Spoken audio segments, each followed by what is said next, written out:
안녕하십니까? 네. 행복한 또 저녁에 이 3일 기도의 시간에 오신 여러분, 하나님 은혜가 충만히 함께하길 간절히 바랍니다. 네. 오늘 이 시간에 또 이 자리에 또 오신 우리 박 집사님, 네. 진심으로 환영합니다. 하나님께서 또 귀한 은혜 주시기 바랍니다. 네. 오늘은 따로따로들 앉으셨네요. 네, 제가 오늘 기도를 어떻게 인도할지 아시고 따로따로 앉으셨는지. 자, 네, 하나님께서 또 주시는 또 지혜와 은혜가 있기 바랍니다. 네, 자, 사람은 무엇으로 사나요? 라는 제목을 통해서 주시는 하나님의 말씀. 36가지 직무직답 중에 이제 두 번째 말씀입니다. 사람은 무엇으로 사나요? 여러분, 사람은 무엇으로 산다고 생각하시나요? 사랑으로. 네, 좋습니다. 또요, 뭐가 있을까요? 네, 믿음으로. 네, 좋습니다. 또 서로 간의 관계 가운데서 우리가 살아갑니다. 이 부분을 우리가 이틀에 걸쳐서, 2주에 걸쳐서 생각해 보도록 하겠습니다. 네. 첫 번째, 이 사람은 무엇에 가치를 두고 살아가나요? 하는 것입니다. 자, 무엇에 가치를 두고 있을까요? 우리가 가치 있게 생각하는 것이 무엇이 있나요? 라고 하는 것이죠. 어떤 분들은 돈의 가치를 두고 살고 있고, 어떤 분들은 명예의 가치를 두고 살고 있고, 어떤 분들은 또 자녀의 가치를 두고 살고 있고, 여러 사람들이 있습니다. 특별히 성경 말씀은 요한일서 2장 16절 말씀은 이와 같이 말씀하고 있습니다. 같이 보도록 하겠습니다. 요한복음 2장 16절 말씀. 죄송합니다. 요한 1서 2장 16절입니다. 요한 1서 2장 16절 말씀. 네. 신약 389페이지 있는 말씀입니다. 이 세상에 있는 모든 것이 육신의 정욕과 안목의 정욕과 이생의 자랑이니 다 아버지께로부터 온 것이 아니요 세상으로 쫓아온 것이라 라고 말씀합니다. 15절 말씀은 이 세상과 세상에 있는 것들을 사랑하지 말라라고 말씀하고 있습니다. 그것을 최고로 사랑하지 말라는 뜻이겠죠. 바로 세상을 더 사랑하게 되면 하나님의 사랑이 그 안에 있지 않다 하시면서 주신 말씀입니다. 세상에 있는 모든 것들은 이 세 가지로 정리할 수가 있다. 이것은 아담과 하와, 특별히 하와가 받은 그 시험과도 관련이 있습니다. 먹음직도 하고 보암직도 하고 지혜롭게 할 만큼 탐스럽기도 하였더라 라고 할 때 이 먹음직도 한 것이 바로 이 육신의 정욕과 관련이 있죠. 그리고 보암직, 보기에 정말 좋다 하는 것이 안목의 정욕이고 지혜롭게 할 만큼 탐스럽기도 하다. 이생의 자랑과 관련된 부분입니다. 이것을 이제 육신의 정욕 또는 식욕 또는 정욕, 그리고 그래서 이 육신의 정욕은 육체에서 일어나는 모든 본능과 관련된 그런 죄, 그런 것을 육신의 정욕이라고 말합니다. 여기에 식욕도 포함되겠고 여러 가지가 포함되겠죠. 네. 그 다음에 안목의 정욕은 특별히 내 눈을 통해서 자극되는 정신적인 쾌락을 가리키는 것이 이 안목의 정욕입니다. 네. 보기에 좋은 것. 이것은 또 반드시 사람이나 또는 재물과 관련이 있죠. 보기에 좋은 것들을 더 사랑하고 그것을 밝히는 그런 상태죠. 이생의 자랑이란 세상적 재물에 대한 물질적인 만족이나 그런 영적인 것을 대신 바로 물질적인 것으로 대신하는 걸 말합니다. 네.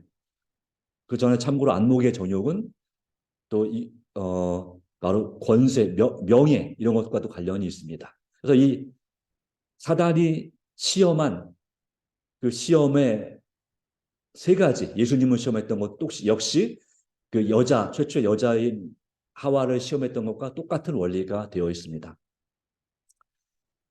사단이 예수님에게 뭐라고 시험했습니까? 제일 첫 번째 시험이 돌로 빵을 만들어 먹으라 그랬습니다. 먹는 것에 관한 육신의 정욕과 관련된 시험이었습니다. 그리고 그 다음에 어디로 데려갔습니까?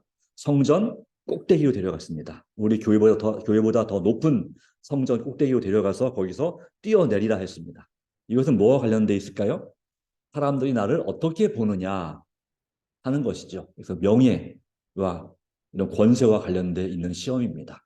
만약에 예수님이 여기서 뛰어내렸다면 누가 예수님의 모습을 봤을까요? 사실은 아무도 못 봤습니다. 못 봤을 것입니다. 사단이 안 보이게 이렇게 해놔서. 그리고 온 세계를 다 보여주면서 나에게 절하면 이 모든 것을 다 내게 주겠다. 내게 주겠다고 하는 이것이 이제 이생의 자랑, 또 재물, 물질과 관련된 그런 것이라 할 수 있겠습니다. 그래서 요약한다면 사람들은 무엇에 가치를 두고 살고 있습니까? 몸의 쾌락과 눈의 즐거움과 그리고 즐겁게 사는 모습을 자랑하며 산다는 말입니다. 그리고 이것들을 사람들은 뭐로 여길까요? 행복으로 여깁니다. 행복한 삶 그러면 바로 이것. 내 몸도 눈도 즐겁고 그리고 삶이 즐거운 삶.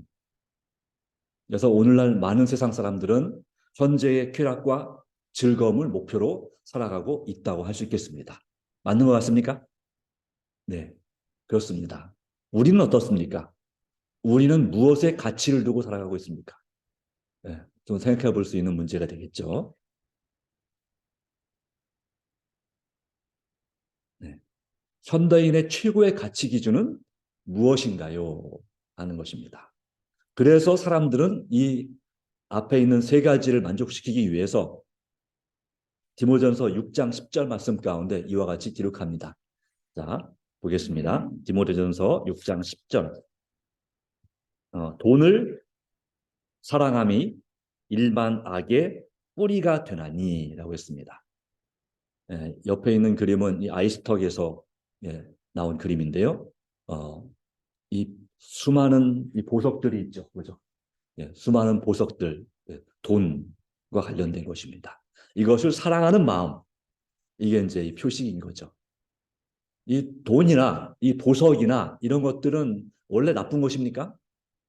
아닙니다. 돈 자체나 이런 금은 보화가 원래 나쁜 거 아니죠. 그런데 문제는 그 뭐가 악의 뿌리가 됩니까? 돈을 사랑함이. 돈을 사랑함이.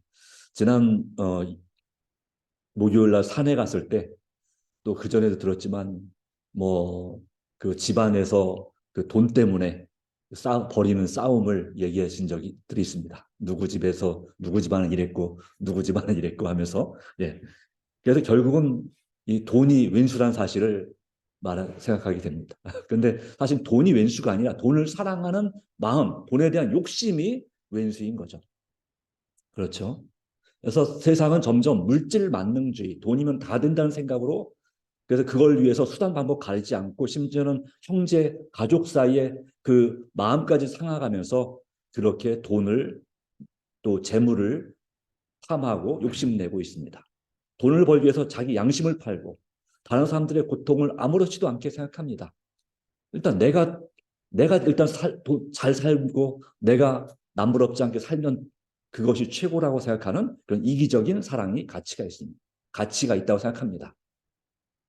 그래서 결국은 불행한 이야기지만 이 세상은 돈이 제일 가치 있는 세상이 되어가고 있습니다. 돈을 버는 사람이 가치가 있어야 되는데 사람이 가치가 있는 것이 아니라 돈이 더 가치 있는 세상이 되고 있습니다. 어떻습니까? 그렇지 않습니까? 네, 안타깝지만 그런 사상. 그래서 돈이 뭐가 되냐면 사람들에게 이 시대는 신이 됩니다. 옛날에는 어떤 금은 동철로 만든 그런 그 신상, 우상, 어떤 신들이 이제 신이었지만 이 시대에는 뭐 물론 부처님도 있고 예수님도 있고 다 있지만 사람들이 그런 신보다는 사실은 그중에 정말 좋은 신이 계심에도 불구하고 우리를 만드시고 구원하신 그런 참신이 계심에도 불구하고 지구 인구의 절반 이상은 무신론자입니다. 한국 사람도 마찬가지죠. 5천만 인구 중에 50% 내지 55%, 그러니까 2,500만 이상의 사람들이 무신론자입니다.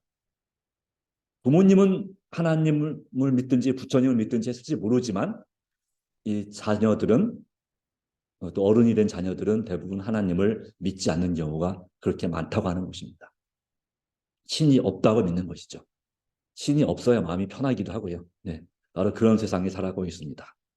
근데 이것이 정말 진정으로 우리의 모든 문제를 해결하는 최고의 가치 기준일까요? 라고 하는 것입니다. 돈이면 정말 다 될까요? 돈이면 사랑도 얻을 수 있나요? 어떻습니까? 네, 어떤 경우는 돈을 보고 결혼하는 경우도 있죠. 그 사람의 돈과 명예와 그 힘을, 권세를 보고서 결혼하는 경우도 있습니다. 근데 행복할까요? 그 사람이 너무 좋아서 결혼한 것이 아니라 그 사람의 돈이 좋아서 결혼했다면 그 돈 문제가 만족스럽지 않으면 그 결혼은 예, 불행할 수밖에 없고 그 가정도 마찬가지라고 할 수 있겠습니다.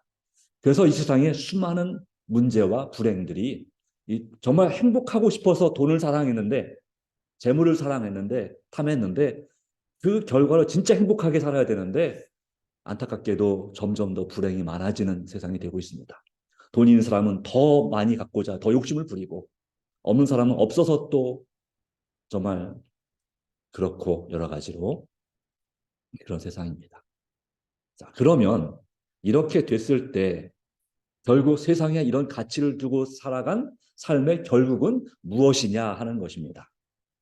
전도서 1장 2절 말씀 가운데 이와 같이 기록합니다. 지혜의 왕 솔로몬, 역사상 가장 부자였던 사람, 그리고 가장 지혜로웠던 사람, 네. 그리고 가장 높은 지위를 가졌던 사람, 바로 솔로몬 왕이죠. 네. 그런데 그가 내린 결론, 심지어는 하나님까지도 버리고 세상 신을 섬겼던 그런 자기가 하고 싶은 건 뭐든지 다 해보았던 이 솔로몬의 결론은 무엇입니까? 전도자가 가로되 헛되고 헛되며 헛되고 헛되니 모든 것이 헛되도다 라고 하는 것입니다. 왼쪽에 있는 그림은 요르단의 유명한 그런 성지순례 장소고 유명한 관광지인 또 명승 유적지인 바로 페트라라고 하는 그 유적지입니다. 페트라는 우리말로 해석하면 이제 큰 바위란 뜻이죠. 반석 또는 바위. 예. 그래서 거기서 베드로란 말이 나왔어요. 페트로스, 피터. 그래서 베드로가 이제 반석인데 여기가 페트라입니다. 그보다 이 페트로스보다 더 큰 말 그대로 전체가 바위로 되어 있는 산을 의미하는 것이 페트라입니다. 실제로 가보면 그렇습니다.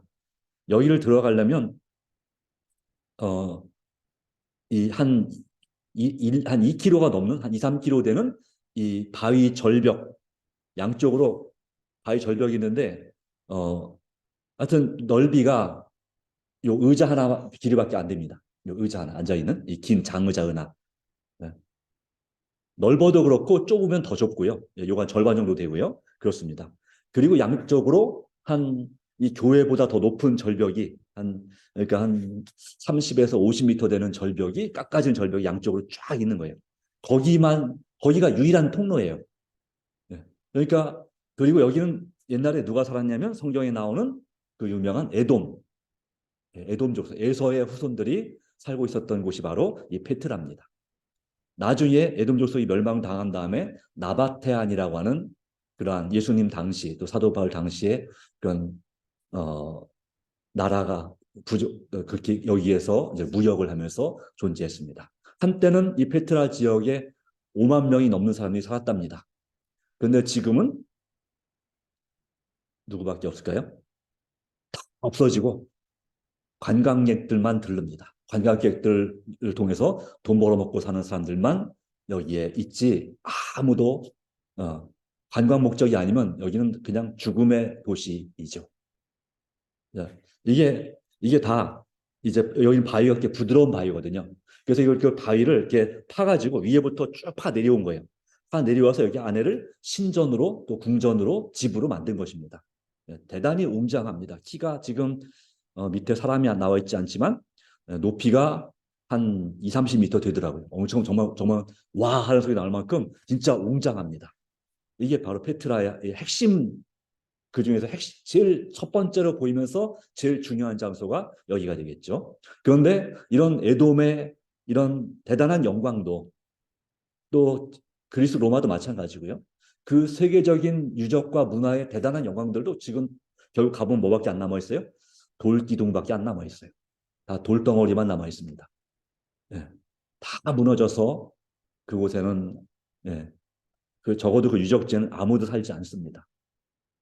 그렇습니다. 이 세상에서 아무리 대단하게 살았어도 그 결과는 뭐라고요? 헛되고 헛되며 헛되고 헛되니 모든 것이 헛되다고 하는 것입니다. 어.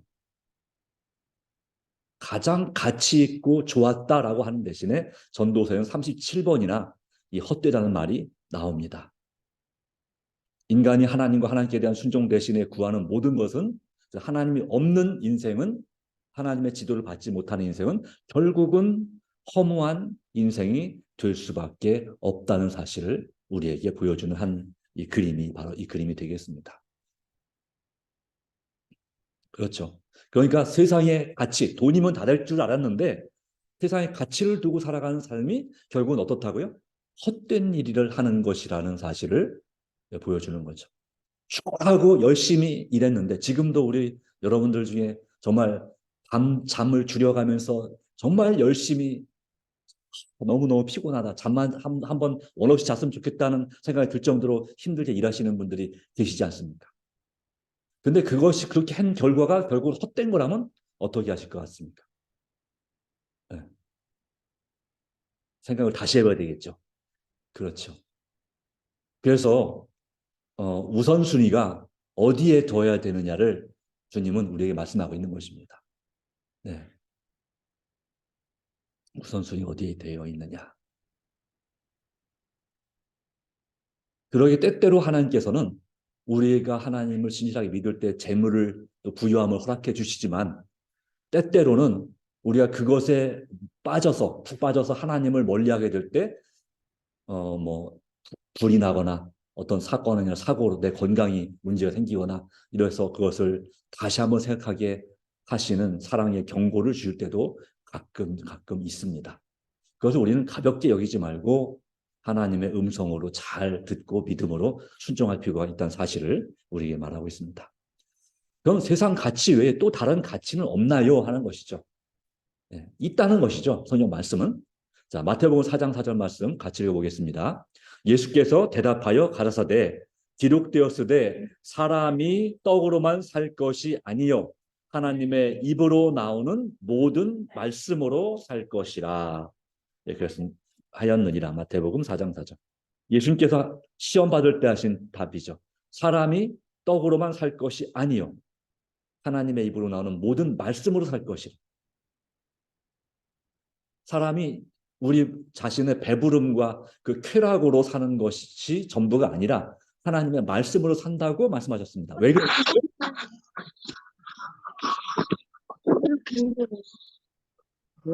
소리가 안 들리잖아.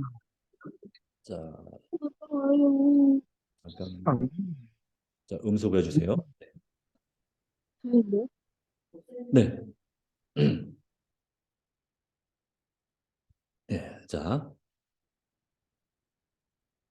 네, 하나님의 모든 말씀으로 산다. 그래서 이 말은 하나님 말씀 안에 진리를 따라 사는 삶이 가치가 있다는 사실이죠. 그리고 왜 하나님 말씀이 제일 우리에게 더 가치가 있을까요? 이 세상 모든 것이 하나님 말씀으로 창조되었고 말씀으로 시작되었기 때문이고 이 하나님 말씀 안에 모든 삶의 지혜와 비밀이 담겨져 있고 인생의 참된 가치가 담겨 있다고 하는 것입니다.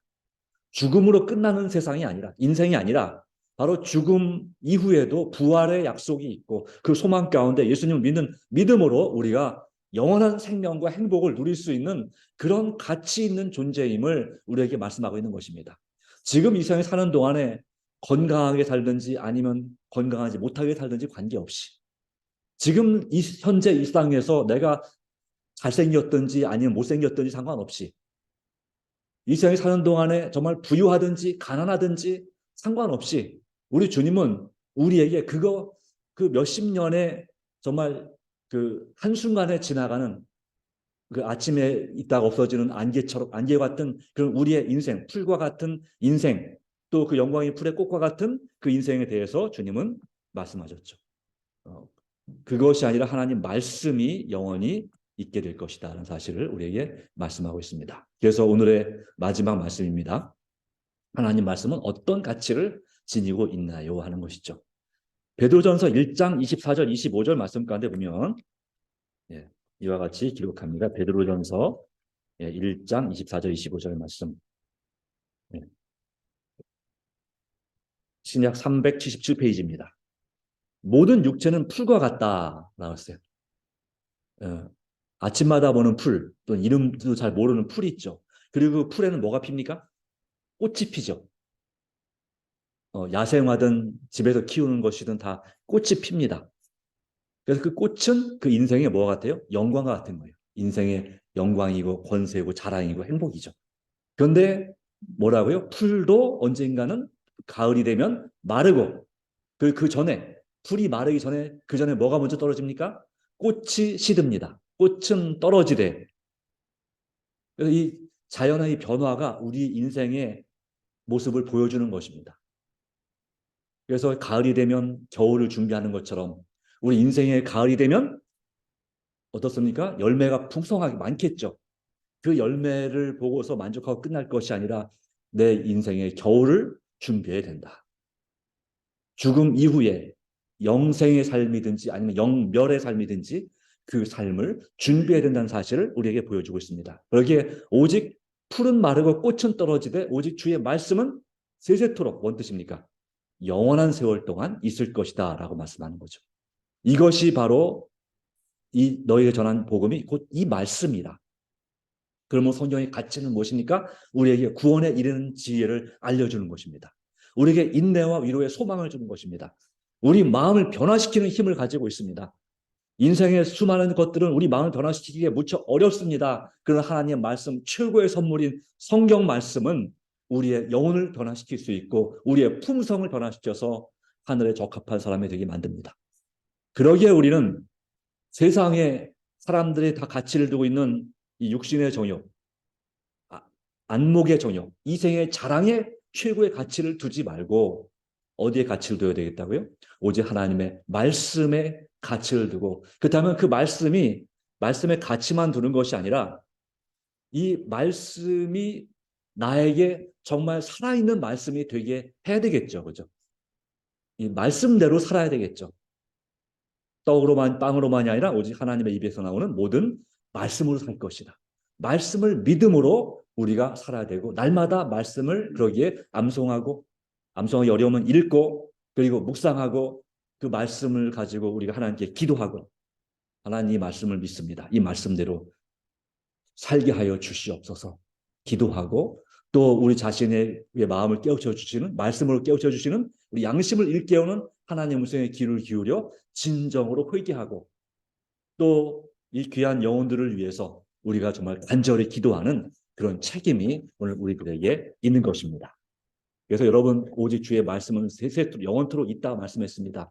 그렇다면 그 말씀을 정말 믿고 그 사랑하는 사람, 그 말씀대로 사는 사람은 어떻게 될까요? 역시 똑같이 영원히 있게 되는 것입니다. 이것이 바로 복음이죠. 너에게 전한 복음이 곧 이 말씀이다. 그래서 주님의 소원은, 하나님의 소원은 무엇입니까? 말씀을 주신 목적은 무엇입니까? 우리도 그분처럼 영원히 행복한 삶을 살기를 원하시는 것입니다. 바로 그 일을 위해서 오늘 우리가 여기 앉아 있습니다. 그리고 예배를 드리고 있습니다. 그리고 오늘 우리가 이 말씀을 묵상하고 이 기도 제목들을 가지고 간절히 기도할 그런 책임과 소망이 있습니다. 자, 이 시간 하나님께서 도와주시기 바랍니다. 우리를 참으로 사랑하신 하나님 아버지, 오늘 주신 은혜 감사합니다.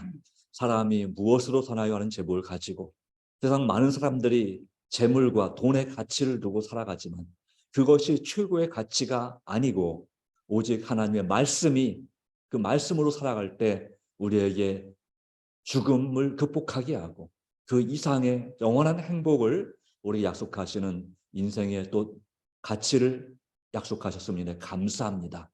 또 말씀을 통해서 정말 하나님께서 원하시는 사람답게 살 수 있는 또 길과 지혜를 주셨으니 또한 감사합니다. 우리에게 주신 이 거룩한 말씀을 이제 주셨으니 더 열심히 연구하고 그 말씀이 나의 삶에 정말 살아있는 체험적인 말씀이 되게 하시고 내가 말씀이 되고 말씀이 내가 될 수 있는 우리 삶이 되게 해주시기를 간절히 바랍니다. 말씀을 통해서 우리를 정말 사랑하시는 예수님을 만나게 하옵소서. 오늘 이 시간 우리가 개인적으로 정말 마음을 다해서 합심하여 간절히 드린 기도 제목들이 있습니다. 아버지, 이 기도 제목들을 꼭 들어주시고 그리고 가장 좋은 때에 가장 적당한 방법으로 응답하여 주심을 믿습니다. 이자의 머릿속에 주님의 사랑하는 자녀들, 또 주모로 함께 참여한 주님의 사랑하는 자녀들에게 성령의 역사와 은혜가 충만하심을 믿사오며 예수님의 이름으로 기도합니다. 아멘.